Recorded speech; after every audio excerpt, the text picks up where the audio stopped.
Tonight I'd like to talk with you about immigration. For more than 200 years, our tradition of welcoming immigrants from around the world has given us a tremendous advantage over other nations. It's kept us youthful, dynamic, and entrepreneurial. It has shaped our character as a people with limitless possibilities. People not trapped by our past, but able to remake ourselves as we choose. But today, our immigration system is broken, and everybody knows it. Families who enter our country the right way and play by the rules watch others flout the rules. Business owners who offer their workers good wages and benefits see the competition exploit undocumented immigrants by paying them far less. All of us take offense to anyone who reaps the rewards of living in America without taking on the responsibilities of living in America. And undocumented immigrants who desperately want to embrace those responsibilities see little option but to remain in the shadows or risk their families being torn apart. It's been this way for decades. And for decades, we haven't done much about it. When I took office, I committed to fixing this broken immigration system. And I began by doing what I could to secure our borders. Today, we have more agents and technology deployed to secure our southern border than at any time in our history. And over the past 6 years, illegal border crossings have been cut by more than half. Although this summer there was a brief spike in unaccompanied children being apprehended at our border, the number of such children is now actually lower than it's been in nearly 2 years. Overall, the number of people trying to cross our border illegally is at its lowest level since the 1970s. Those are the facts. Meanwhile, I worked with Congress on a comprehensive fix. And last year, 68 Democrats, Republicans, and independents came together to pass a bipartisan bill in the Senate. It wasn't perfect. It was a compromise. But it reflected common sense. It would have doubled the number of Border Patrol agents while giving undocumented immigrants a pathway to citizenship if they paid a fine, started paying their taxes, and went to the back of the line. And independent experts said that it would help grow our economy and shrink our deficits. Had the House of Representatives allowed that kind of bill, a simple yes or no vote, it would have passed with support from both parties. And today it would be the law. But for a year and a half now, Republican leaders in the House have refused to allow that simple vote. Now, I continue to believe that the best way to solve this problem is by working together to pass that kind of common sense law. But until that happens, there are actions I have the legal authority to take as president, the same kinds of actions taken by Democratic and Republican presidents before me, that will help make our immigration system more fair and more just. Tonight, I'm announcing those actions. First, we'll build on our progress at the border with additional resources for our law enforcement personnel so that they can stem the flow of illegal crossings and speed the return of those who do cross over. Second, I'll make it easier and faster for high-skilled immigrants, graduates, and entrepreneurs to stay and contribute to our economy, as so many business leaders have proposed. Third, we'll take steps to deal responsibly with the millions of undocumented immigrants who already live in our country. I want to say more about this third issue because it generates the most passion and controversy. Even as we are a nation of immigrants, we're also a nation of laws. Undocumented workers broke our immigration laws, and I believe that they must be held accountable, especially those who may be dangerous. That's why over the past 6 years, deportations of criminals are up 80%. And that's why we're going to keep focusing enforcement resources on actual threats to our security. Felons, not families. Criminals, not children. Gang members, not a mom who's working hard to provide for her kids. We'll prioritize, just like law enforcement does every day.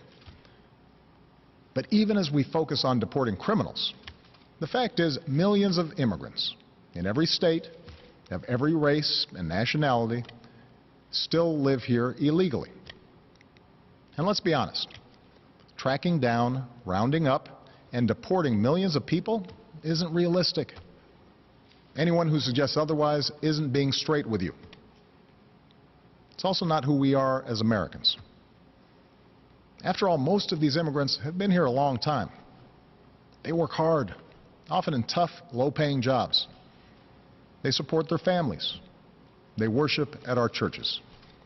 Many of their kids are American-born or spent most of their lives here. And their hopes, dreams, and patriotism are just like ours. As my predecessor, President Bush, once put it, they are a part of American life. Now, here's the thing.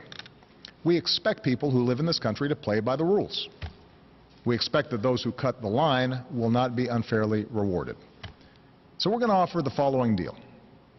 If you've been in America for more than 5 years, if you have children who are American citizens or legal residents, if you register, pass a criminal background check, and you're willing to pay your fair share of taxes, you'll be able to apply to stay in this country temporarily without fear of deportation. You can come out of the shadows and get right with the law. That's what this deal is. Now let's be clear about what it isn't. This deal does not apply to anyone who has come to this country recently. It does not apply to anyone who might come to America illegally in the future. It does not grant citizenship or the right to stay here permanently or offer the same benefits that citizens receive. Only Congress can do that. All we're saying is we're not going to deport you. I know some of the critics of this action call it amnesty. Well, it's not. Amnesty is the immigration system we have today. Millions of people who live here without paying their taxes or playing by the rules, while politicians use the issue to scare people and whip up votes at election time.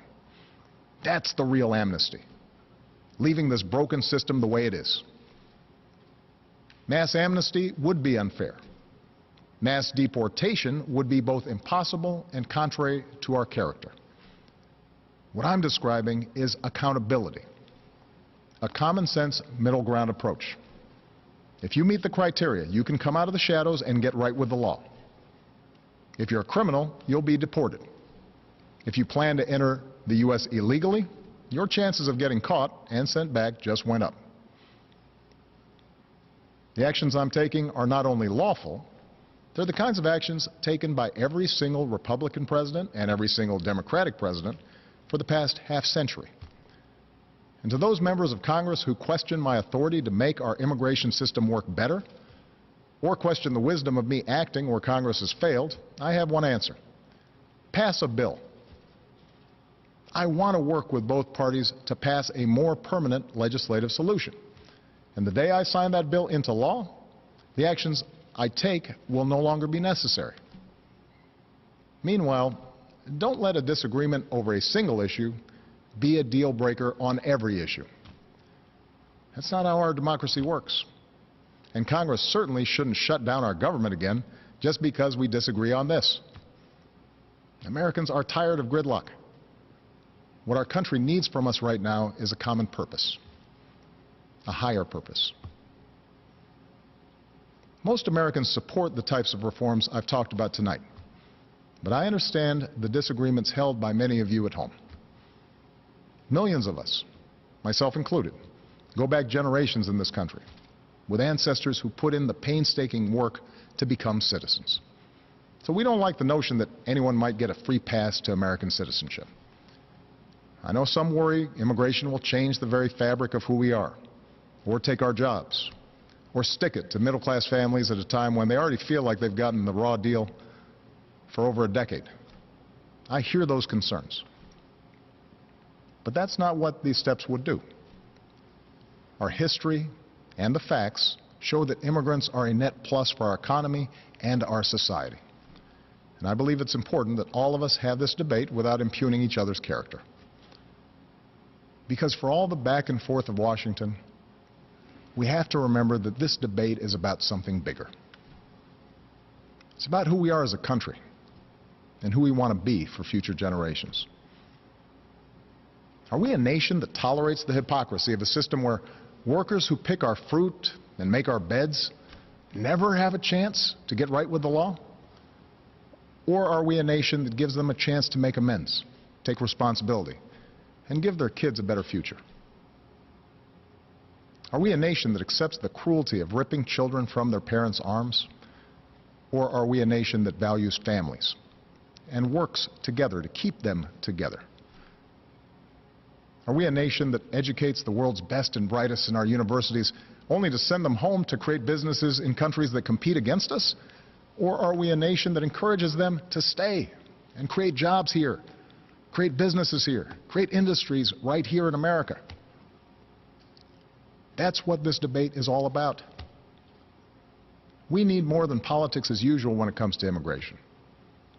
We need reasoned, thoughtful, compassionate debate that focuses on our hopes, not our fears. I know the politics of this issue are tough, but let me tell you why I have come to feel so strongly about it. Over the past years, I've seen the determination of immigrant fathers who worked 2 or 3 jobs without taking a dime from the government and at risk any moment of losing it all just to build a better life for their kids. I've seen the heartbreak and anxiety of children whose mothers might be taken away from them just because they didn't have the right papers. I've seen the courage of students who, except for the circumstances of their birth, are as American as Malia or Sasha, students who bravely come out as undocumented in hopes they could make a difference in the country they love. These people, our neighbors, our classmates, our friends, they did not come here in search of a free ride or an easy life. They came to work and study and serve in our military and above all contribute to America's success. Now, tomorrow I'll travel to Las Vegas and meet with some of these students, including a young woman named Astrid Silva. Astrid was brought to America when she was 4 years old. Her only possessions were a cross, her doll, and the frilly dress she had on. When she started school, she didn't speak any English. She caught up to other kids by reading newspapers and watching PBS. And she became a good student. Her father worked in landscaping. Her mom cleaned other people's homes. They wouldn't let Astrid apply to a technology magnet school, not because they didn't love her, but because they were afraid the paperwork would out her as an undocumented immigrant. So she applied behind their back and got in. Still, she mostly lived in the shadows until her grandmother, who visited every year from Mexico, passed away. And she couldn't travel to the funeral without risk of being found out and deported. It was around that time she decided to begin advocating for herself and others like her. And today, Astrid Silva is a college student working on her 3rd degree. Are we a nation that kicks out a striving, hopeful immigrant like Astrid? Or are we a nation that finds a way to welcome her in? Scripture tells us that we shall not oppress a stranger, for we know the heart of a stranger. We were strangers once too. My fellow Americans, we are and always will be a nation of immigrants. We were strangers once too.